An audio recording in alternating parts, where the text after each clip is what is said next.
احساس خوشبختی داری؟ احساس خوشبختی داشتن دست خود انسانه، باید بخوای. نه.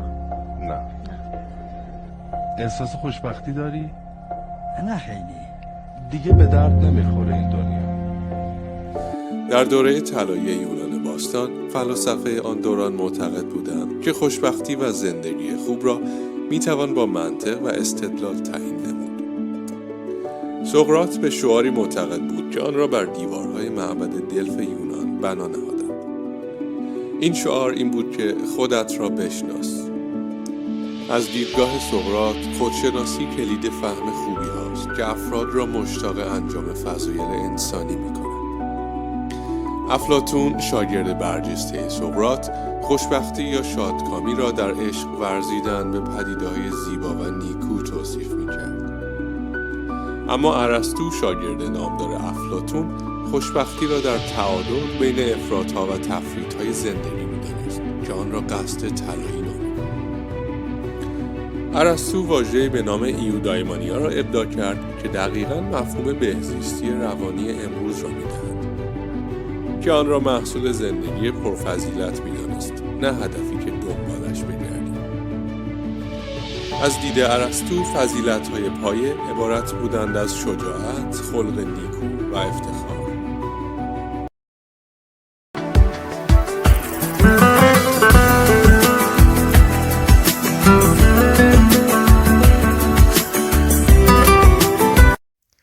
آیا شما احساس خوشبختی می‌کنید؟ بله. آره. واسه زمان حال نه، ولی به آینده که فکر میکنم چرا.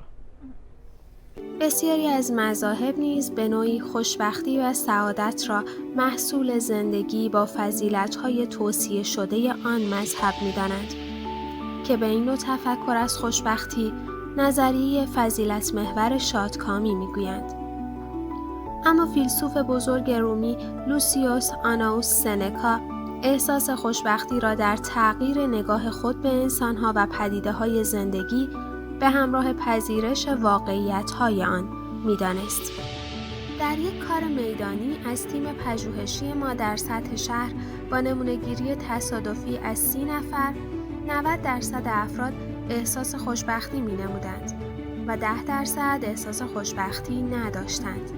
در عصر مدرن صنعتی و با ظهور رشته علمی روانشناسی، نظریات دیگری برای درک مفهوم خوشبختی و شادکامی اضافه شد.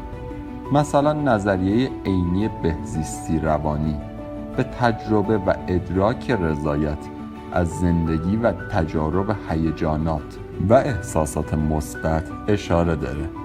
یعنی اینکه بیشتر در زندگی هیجاناتی مثل لذت، شادی، عشق، افتخار، عزت و رضایت را تجربه کنیم تا هیجاناتی مثل خشم، غم، ناکامی، فقدان، ترس، تنفر و غیره که برخی آن را مفهوم لذتگرایانه خوشبختی می‌دونند.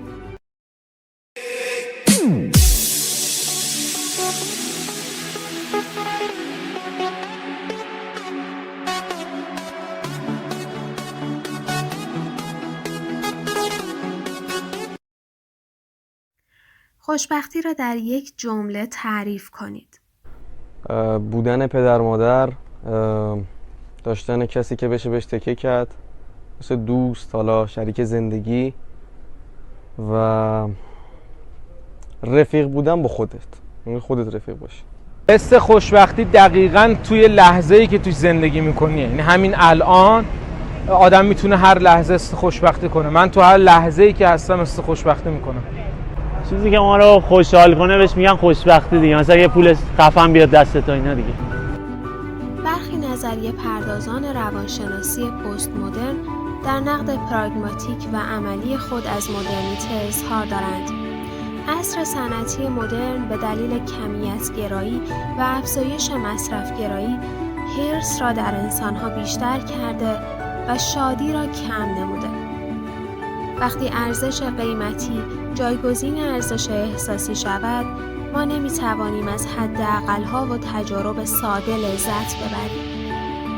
یک شاخه گل ما را خوشحال نمی کند، ولی یک سبد لاکچری گل رز ما را خوشحال می کند. از یک مسافرت جاده‌ای ساده نمی توانیم لذت ببریم، اما اقامت در یک هتل 5 ستاره ما را خوشحال و هیجان زده می کند. آیا شما می توانید از اتفاقات ساده و هدایای کوچک لذت ببرید؟